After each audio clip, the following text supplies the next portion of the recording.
Hello. कैसे हैं आप सब लोग स्टूडेंट्स। मैं लोकेश पाशा आपके लिए फिर से एक नया पार्ट लेके आ चुका हूँ क्लाइमेटोलॉजी का, जिसमें हम पढ़ेंगे कुछ पुरानी चीज़ें और कुछ नई चीज़ें। तो इससे पहले मैं आपका स्वागत करता हूँ अपने लेट्स फील इट चैनल पे, means NCERT let's feel it. तो आप लोग कैसे हैं? मज़े से? बहुत बढ़िया। ऐसे ही मज़े से रहो और अपने साथ ऐसे ही पढ़ते रहो, जिससे कि आपकी जो ट्रेनिंग, आपकी जो प्रैक्टिस है वो सब अच्छी हो जाए और आपको है ना ईज़िली से क्लाइमेटोलॉजी समझ में आए। अगर आपको कोई डाउट होता है तो हम डाउट सेशन भी आगे चल के शुरू करेंगे, लेकिन मेरे को पूरा यकीन है कि जिस तरह से मैं अपनी तरफ से मेहनत कर रहा हूँ उस तरह से आप भी पूरी मेहनत करेंगे और इस यूट्यूब वीडियो को ज़्यादा से ज़्यादा शेयर करेंगे ऐसे लोगों तक जो कि ज़रूरतमंद है, जिनको है ना पढ़ सॉरी जिनको पढ़ना है, लेकिन है ना उनको पढ़ने के लिए प्लेटफॉर्म नहीं मिल पा रहा बिकॉज ऑफ दे व दे आर पुअर।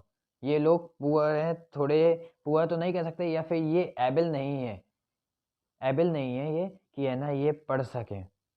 तो इसलिए उन लोगों के लिए ये प्लेटफॉर्म है जो कि आपके लिए बिल्कुल फ्री है। और इस पे प्लीज़ हो सके जितना शेयर कीजिए, लाइक कीजिए एंड कमेंट कीजिए। और ऑल्सो सब्सक्राइब तो आप कर ही रहे हैं, ये मुझे पूरा यकीन है, अपने दिल से कह सकता हूँ मैं कि आप लोग पूरा सपोर्ट कर रहे हैं मुझे। लेकिन प्लीज़ कमेंट से भी अपने सपोर्ट दिखाइए, जिससे कि है ना पता चले हमें कि है ना हम क्या क्या चीज़ सुधार सकते हैं। तो चलो, अब है ना पहली चीज़, मैं आपके लिए एक छोटी-सी चीज़ सोच रहा था कि अभी अपनी आर्मी इतनी बड़ी तो हुई नहीं है। अपनी आर्मी का नाम है ना लेट्स फील इट आर्मी, लेकिन ये अभी इतनी बड़ी तो हुई नहीं है, इसलिए इसको बड़े होने में टाइम लगेगा। लेकिन उस टाइम के बीच में आप लोगों के साथ कॉम्प्रोमाइज़ नहीं करेंगे, आपके एजुकेशन के साथ। इसलिए जो ये आप सब हैं ना, उनके लिए मैंने एक ग्रुप बनाया है, जिसका नाम भी होगा NCERT लेट्स फील इट। और सेम लोगो आपको दिखेगा उस ग्रुप में। तो टेलीग्राम ग्रुप है ये, आप आएँ और जॉइन करें। लिंक आपको मिलेगा डिस्क्रिप्शन में, देखे बिना नहीं जाना।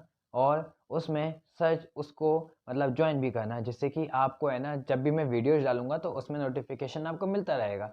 तो जुड़ें अपनी आर्मी से और बताएँ कैसा लगा आपको अपना लेक्चर। कमेंट्स में, लाइक में, शेयर में कंजूसी नहीं होगी, क्योंकि कंजूस जिसने की, जो करेगा कंजूसी उसको पड़ेगी लात। और वो बोलेगा नहीं, कुछ नहीं बोलेगा, बस काम खत्म। ठीक है। अब अपन देखो ये चीज़ समझ गए हैं कि है ना अपन को ज़्यादा से ज़्यादा लाइक, शेयर, सब्सक्राइब और कमेंट करना है, ठीक है ना, याद रखना। हाँ, अब हम क्लाइमेटोलॉजी का जो नेक्स्ट पार्ट लाए ना, उस पार्ट को देखते हुए हम पहले तो है ना, जो पिछली बार हमने ये देख लिया था कि विंटर सॉलिस्टिक और समर सॉलिस्टिक कैसे चलती हैं, लेकिन रिवीजन के तौर पे हम ड्रॉबैक्स जो हमने देखे थे उन ड्रॉबैक्स को भी तो जान लें कि ड्रॉबैक्स में क्या क्या बात कही थी किन्होंने। मतलब हमने क्या क्या बात पूछी थी हेले साहब से, हेले जी से क्या पूछा था हमने, हेले जी ने क्या बोला था हमसे, ये सब हमको जानना तो पड़ेगा ना। हेले जी ने सिर्फ हाथ ऊंचे कर दिए थे कि हमारे हाथ में कुछ नहीं है, हम कुछ नहीं कर सकते, आपको जो कहना है वो कहिए। हेले साहब ने कहा था ये, क्योंकि उनके पास जवाब नहीं थे। अब क्या क्या बात थी ऐसी कि हेले साहब ने ऐसी बातें कही, और क्या क्या ड्रॉबैक्स थे अपने पास थर्मल कॉन्सेप्ट ऑफ हेले के। ड्रॉबैक्स मतलब कमियां, जिसकी वजह से हम उनको एनवायरनमेंट में मतलब लगा नहीं सकते, एनवायरनमेंट हमारा कंप्लीट नहीं होगा बिना उन कमियों को सही किए। समझे ना? चलो उस कमियों को फिर से एक बार छोटी सी आंख मार लेते हैं कि है ना क्या क्या चीज़ थी उस कमी में। पहली क्या कमी थी उसमें? उसमें सबसे पहली कमी जो कि हम मतलब हेले साहब से हमने पूछा कि भाई आप ये बताओ कि ये जो विंड, मतलब एक तरह से आपने बताया कि अर्थ पे, मतलब इस तरह से मैं है ना एक डायग्राम बना दूं भारत का।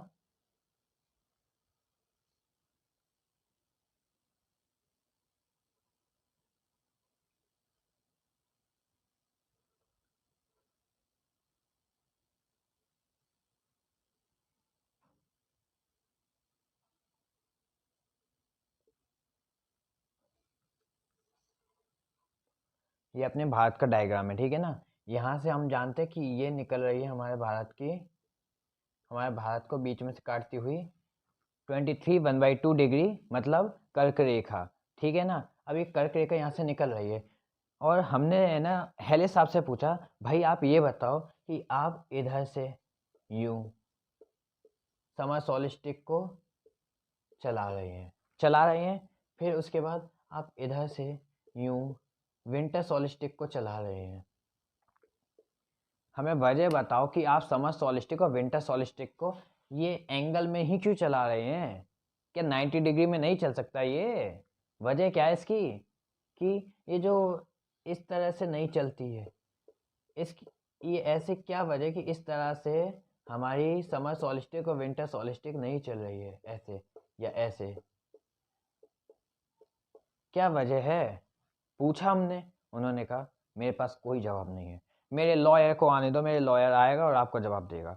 ऐसी बात उन्होंने कही थी। और हम तो अपने मन में ही लॉयर है ना, तो भाई जब लॉयर आपसे पूछ रहा है तो आपको जवाब तो देना पड़ेगा।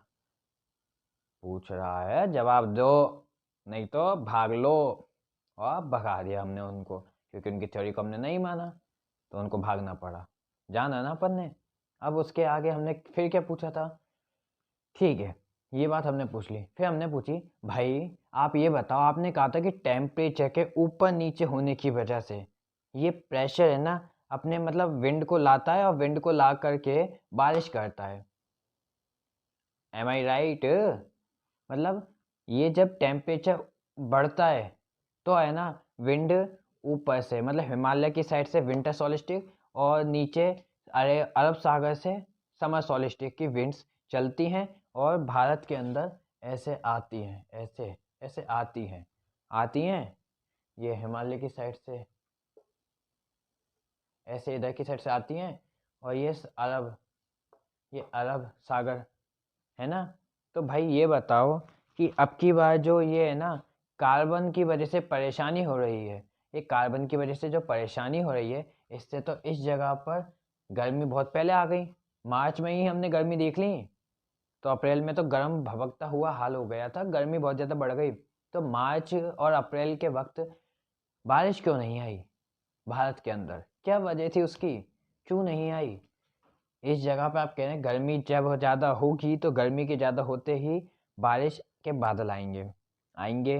पर आपके बारिश के बादल सो गए या पत्ते खेलने लग गए क्या? अच्छा, क्यों नहीं आए? कोई वजह नहीं है वजह?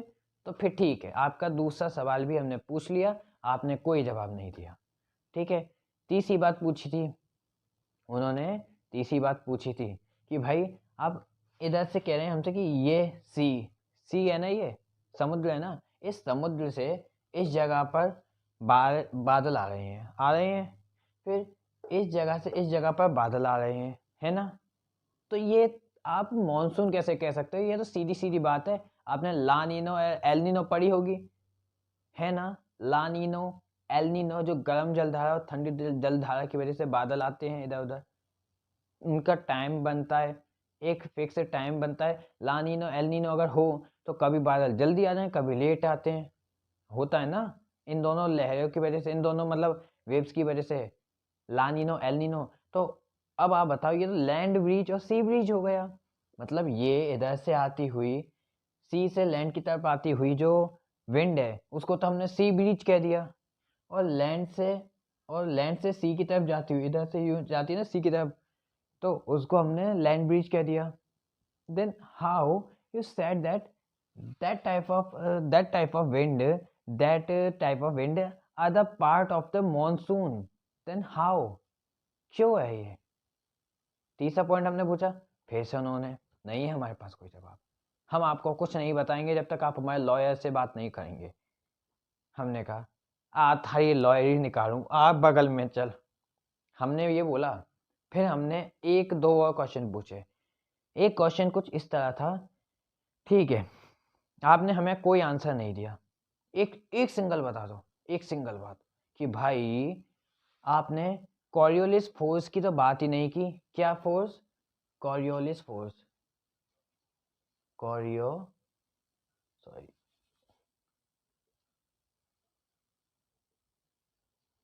कॉरियोलिस फोर्स, आपने इसकी तो बात ही नहीं की। और इस फोर्स से तो पूरी की पूरी विंड डिपेंड है, इसको तो पहले से डिस्क्राइब कर चुके हैं, एक्सप्लेन कर चुके हैं साइंटिस्ट, पर आपने इसकी तो बात ही नहीं की। क्यों? उन्होंने कहा मैं भूल गया, उन्होंने सीधा कहा मैं भूल गया, कॉरियोलिस फोर्स क्या है हमें नहीं पता। माफ़ी चाहते हैं। अब उन्होंने इतला के करिए माफ़ी चाहते हैं। अगले सवाल के लिए हम नहीं रुके, हमने उनका बोरिया बिस्तर पकड़ाया, उनको भाग यहाँ से कह दिया, बात खत्म। दी एंड, उनका दी एंड हो गया। ये हमने कल तक पढ़ा था, कैसे ड्रॉबैक्स थे, क्या क्या कमी थी, ये हमने कल तक देखी थी ये। अब हम देखेंगे एक नई थ्योरी जिसका नाम होगा डायनेमिक थ्योरी ऑफ फ्लोन। तो अब नई थ्योरी की तरफ चलते हैं। एक सेकंड।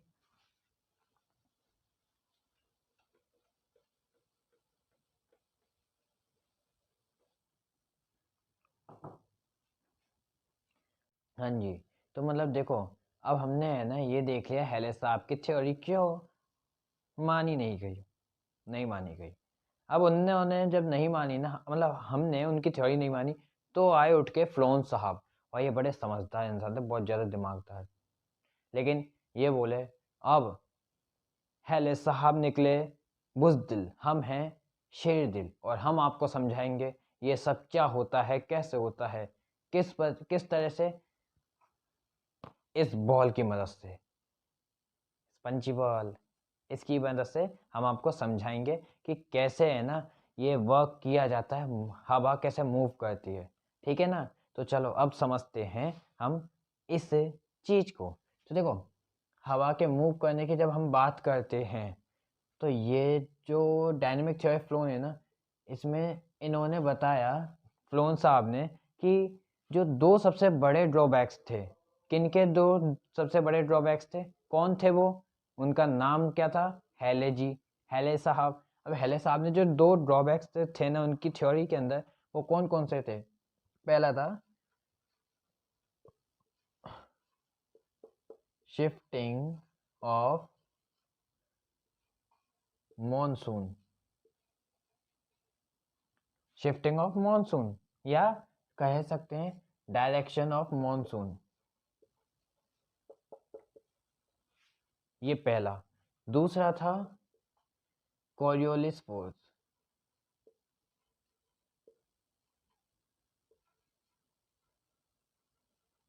Coriolis force. अब देखो, शिफ्टिंग ऑफ मॉनसून देख लिया, कोरियोलिस फोर्स देखेंगे, मतलब ये दोनों चीज़ फ्लोन साहब ने सबसे पहले समझाई थी, क्योंकि उनको पता था भाई इन दोनों चीज़ों को ना समझाने की वजह से हेले साहब की थ्योरी को हटा दिया गया, और मैंने अपने आप को शेर दिल तो कह दिया है, अब शेर दिल को मतलब समझाना तो पड़ेगा, जो तो अपनी जिम्मेदारी हो गई। अगर नहीं समझाया ना तो तमाचे पड़ेंगे, सरकार हमें नहीं छोड़ेगी, हमें मार देगी, हमें भी कह देगी तू धोखेबाज निकला। लेकिन हम धोखेबाज नहीं हैं, तो हम धोखेबाज नहीं हैं ये हम साबित करेंगे इन दोनों चीज़ों से। तो चलो साबित करते हैं। पहले हम ये शिफ्टिंग ऑफ मॉनसून को तो समझेंगे, लेकिन इससे पहले हम कोरियोलिस फोर्स को समझेंगे। ये बहुत छोटी सी चीज़ है, बहुत छोटी सी। तो इसको समझने के लिए हमको सबसे पहले एक सर्कल चाहिए, जिसे हम मानेंगे कि ये हमारी अर्थ है। क्या है? ये हमारी अर्थ है। ठीक है ना? अर्थ है ये हमारी। अब इस अर्थ पे हम ये भी जानते हैं कि हमारी एक इक्वेटर है, एक ये हमारी इक्वेटर हो गई। तो अब ये जो इक्वेटर है ना, इस पे अगर मानना हवा की क्या स्पीड होती है, हवा की स्पीड तो बहुत धीमी होती है ना, इतनी भी तेज नहीं होती। हवा को आपने सुना होगा कई बार कि है ना, अपने घर पे आप कहीं बाहर रहते हो, तो अपने घर पे आपने फ़ोन किया कि है ना मम्मी कैसा हालचाल चल रहा है बादलों का, अब वो कह रहे हैं कि बारिश हो रही है, और अपने यहाँ भी है ना फिर 4-5 घंटे बाद बारिश आ जाए, ऐसा होता है ना। तो मतलब बादल दूसरी जगह से अपनी जगह पर चल के आते हैं ना, हवा की वजह से अपनी जगह तक आते हैं, तो उसकी वजह से बारिश होती है। तो इस बारिश को, मतलब इस हवा को देरी लगती है अपने पास आने में। ये लाइट की तरह थोड़ी होती है जिसकी है ना स्पीड एकदम से भयानक, बिल्कुल ऐसे अपने आप निकल गई, आँख के सामने से निकल गया, पता भी नहीं चला। नहीं ना, इसकी स्पीड बहुत धीमी होती है। तो उस स्पीड के हिसाब से हम देखते हैं कि हमने पढ़ा था rotation. I you know about the rotation? मैंने बहुत अच्छे से पढ़ाया था आपको रोटेशन, याद करो। अभी पुराने लेक्चर को देखना अगर रोटेशन आपने नहीं देखा हो तो देखो, रोटेशन हमने पढ़ा था, और रोटेशन का जो लेक्चर है उसकी मैं लिंक आपको डाल दूंगा। तो देखो, इस स्पंची बॉल से हम रोटेशन को फिर से एक बार देखेंगे, और रोटेशन में हमने ये देखा था कि अगर, मतलब ये जो अर्थ है, ये अर्थ है जैसे ये देखो, अर्थ को ही दिखा दूँ ना फिर। ये अर्थ है ना?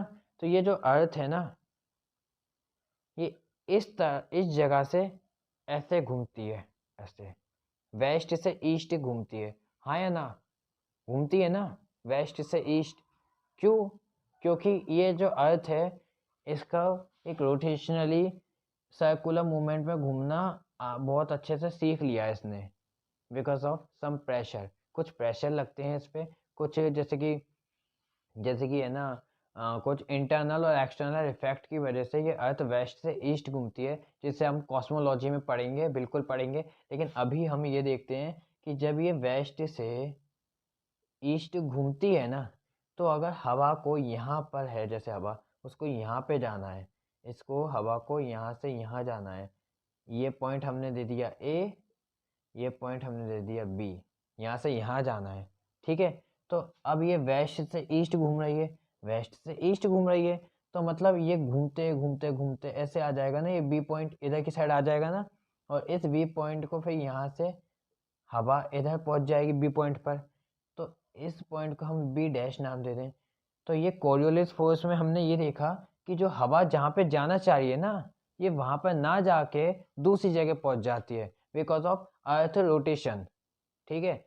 और हम फिर सेकंड देखते हैं कि अब हम उसी चीज़ को नॉर्थ की जगह अब साउथ पे लगा के देखते हैं। तो देखो साउथ में इसको हवा को सी पॉइंट पे जाना है, सी पॉइंट पे जाना है, लेकिन वही चीज़ इसमें जब भी होती है, जब वेस्ट से ईस्ट ऐसे ऐसे घूमेगी, वेस्ट से ईस्ट घूमेगी अर्थ, तो ये घूमते घूमते यहाँ पर आ जाएगी ना, और हवा यहाँ की जगह यहाँ आ जाएगी, इस जगह पर पहुँच जाएगी, और इस जगह को हम कह देंगे सी डैश, समझे ना। तो हमें कॉरियोलिस फोर्स दिखाती है कि अगर अर्थ है ना जब रोटेट करती है ना, तो रोटेशन की वजह से अर्थ की डायरेक्शन चेंज हो जाती है। ये हमारा शिफ्टिंग ऑफ मॉनसून नहीं है, नहीं। शिफ्टिंग ऑफ मॉनसून आप प्रेशर बेल्ट में देखेंगे, जो अभी मैं आपको समझाऊंगा। प्रेशर, ये दोनों बहुत अलग चीज़ है। शिफ्टिंग ऑफ मॉनसून दिखाता है कि टेम्परेचर के हाई और लो की वजह से प्रेशर बनता है, लेकिन ये हमें दिखा रही है कि अर्थ किस तरह से है ना, मतलब अर्थ किस तरह से एक जगह से दूसरी जगह गलती से अर्थ रोटेशन की वजह से किस तरह से है ना विंड को एक जगह से दूसरी जगह पहुंचा देती है, उसे गुमराह करके और ये गुमराह करके इसको डायरेक्शन से बदल देती है। अब ये डायरेक्शन कौन सी हुई? ए डायरेक्शन से ये डायरेक्शन कौन सी हो गई? इस डायरेक्शन को हमने कहा north east, north east direction, और इस डायरेक्शन को हम कहते हैं साउथ ईस्ट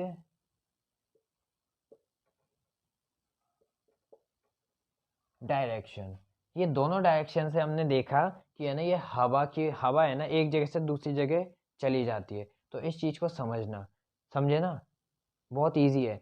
सीधी बात यह है, रोटेशन जब होगा तो रोटेशन की वजह से अर्थ जहाँ पे होगी ना, अर्थ का जो हिस्सा जहाँ पे होगा वो वहाँ से दूसरी जगह पहुँच जाएगा दूसरी जगह।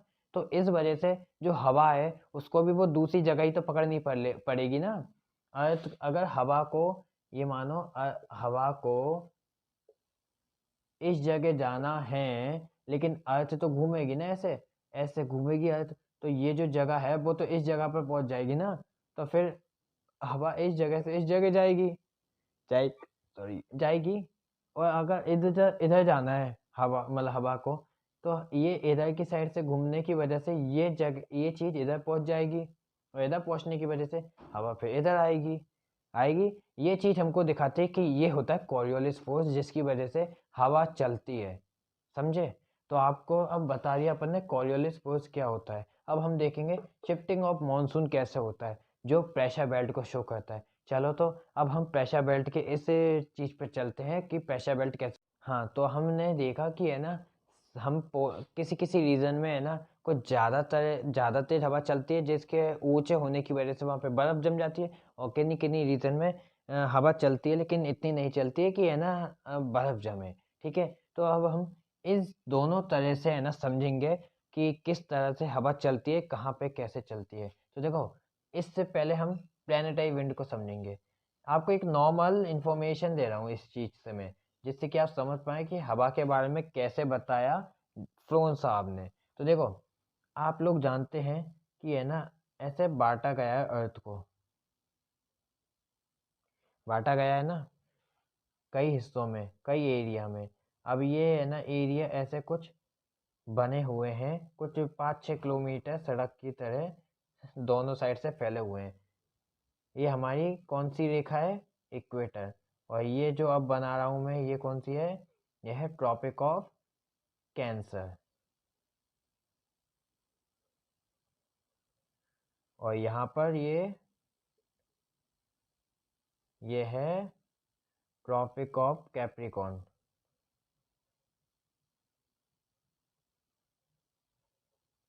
कैप्रिकॉर्न। फिर अब इधर एक रेखा 66 1/2 डिग्री, और इधर एक रेखा, फिर एक इधर की साइड है पोलर रीजन, और एक पोलर रीजन इधर की साइड हम देखते हैं। तो ये इन दोनों को भी, इन रेखाओं को भी हम अंदर बंद कर देंगे और एक सड़क बना देंगे।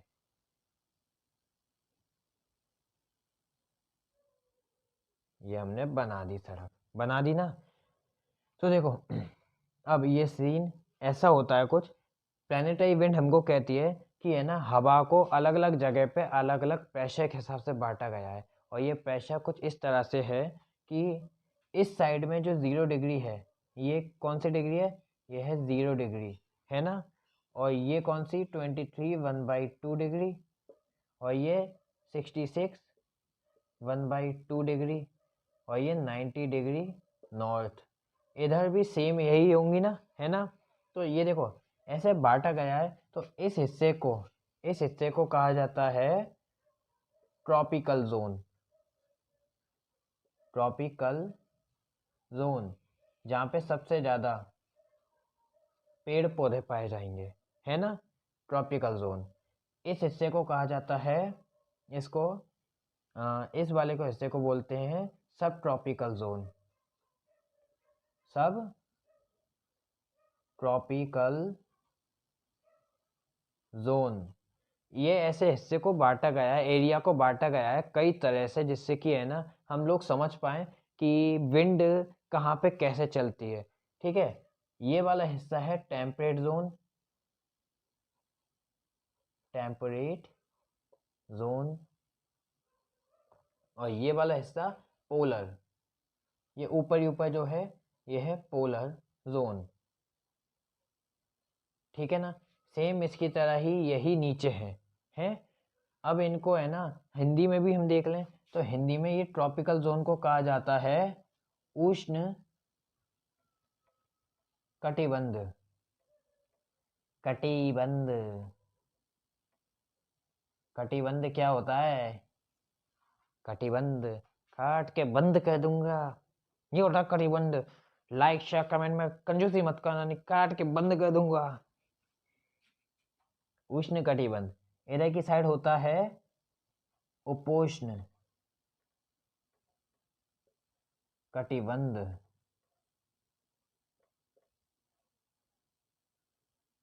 इधर होता है हमारा शीतोष्ण कटिबंध। और इधर नीचे नीचे होता है शीत कटिबंध।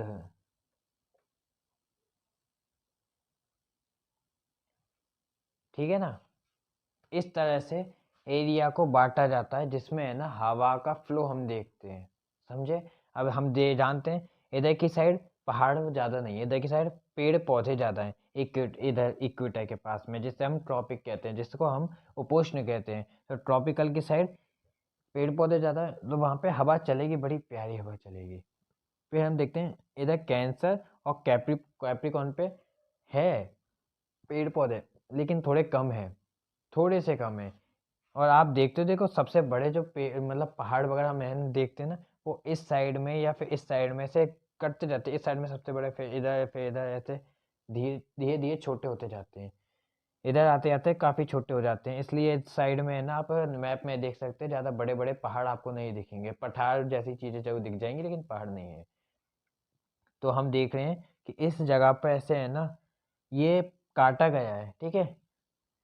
इस जगह पर है ना सॉरी, इस जगह पर पेड़-पौधे ज़्यादा हैं, इस जगह पर उससे कम, इस जगह पर फिर है ना पहाड़ शुरू हो जाते हैं, पहाड़ और पठार जहाँ पे है ना कि काफ़ी तेज़ हवा चलने की वजह से ठंडा मौसम हो जाता है, वो ठंडा मौसम बर्फ़ को जमा देता है। मतलब वहाँ पे जो मॉइस्चर होता है, जो पानी की बूँदें होती हैं, तो वो पानी की बूँदें जम जाती हैं, जैसे कि बारिश हुई। बारिश होके वहाँ पे पानी की बूँदें हैं। अब वो ऊँचाई पे हैं, ऊँचाई पे हवा बहुत तेज़ चलती है और ऑक्सीजन कम होती है, उसकी वजह से वो पिघलेंगी तो है नहीं, वो एक बार ठंडा लगा उनको और वो जम जाएँगी वहीं पे और तब वहाँ पे तब वहाँ पे बर्फ़ जम जाती है और इस जगह पर सबसे ज़्यादा बर्फ़ देखी जाती है, इन दोनों जगह पर। इसी वजह से क्योंकि ये ऊँचाई पर है और ऊँचाई के साथ-साथ इन दोनों जगह पर सूरज की किरणें नहीं आ पाती बिकॉज़ ऑफ इंक्लिनेशन प्रोसेस। ये वाली इंक्लिनेशन प्रोसेस याद आई ना? इंक्लिनेशन प्रोसेस जो बहुत अच्छे से समझाई थी मैंने। ये हमारी प्लैनेटरी विंड हमसे कहती है और जो हमको समझाई थी फ्लोन साहब ने। तो आपको समझ में आया? चलो, अब समझेंगे हम प्रेशर बेल्ट। ऐसे कैसे? प्रेशर बेल्ट को हम कल समझेंगे। तो प्रेशर बेल्ट को कल हम समझेंगे लेकिन उससे पहले आप सबसे मैं फिर से रिक्वेस्ट करता हूँ कि ये ना जितना हो सके इस क्लास को लाइक, शेयर, सब्सक्राइब और कमेंट करें। साथ ही साथ में ऐसे बच्चों को ज़रूर शेयर करें जिनको नीड है और वो पढ़ना चाहते हैं लेकिन है ना वो पढ़ नहीं पा रहे हैं क्योंकि मैं आप सबके लिए लाया हूँ ये मैं लोकेश पैसा आप सबके लिए इसलिए ये है ना कोर्सेज़ लाया हूँ कि है ना जल्द से जल्द आप सबको पढ़ा सकूँ। मैं भी है ना थोड़ा-सा अपना काम करता हूँ लेकिन उसमें भी आप सबके लिए टाइम निकालता हूँ ना, तो प्लीज़ यार मैं आप भी है ना आर्मी में जुड़ें और टाइम निकालें जिससे कि है ना हम सब एक साथ में आगे बढ़ सकें और आप सब है ना आप सबकी ज़िम्मेदारी मैं ये लेता हूँ कि आप सबके लिए जो कोर्स मैं चालू करें वो कोर्स कंप्लीट करूँगा और कंप्लीट करके बहुत अच्छे से बहुत अच्छे से आपको बताऊँगा मैं कि क्या-क्या कब कैसे क्यों होता है। ठीक है ना? तो इस चीज़ को याद रखिएगा और साथ ही साथ में अपने टेलीग्राम चैनल पे जुड़िएगा। जो हमने टेलीग्राम ग्रुप बनाया है उस पे जुड़ जाइएगा जिससे कि हम सब बातें कर सकें, सजेशन ले सकें और आगे बढ़ने के लिए तरीके ढूँढ सकें। तो मिलते हैं हम अपनी अगली क्लास में। टाटा, बी यू, शब खैर। शब खैर कहाँ से पता नहीं है, अब एक बार याद आ गई शब खैर। चलो ठीक है। Bye bye.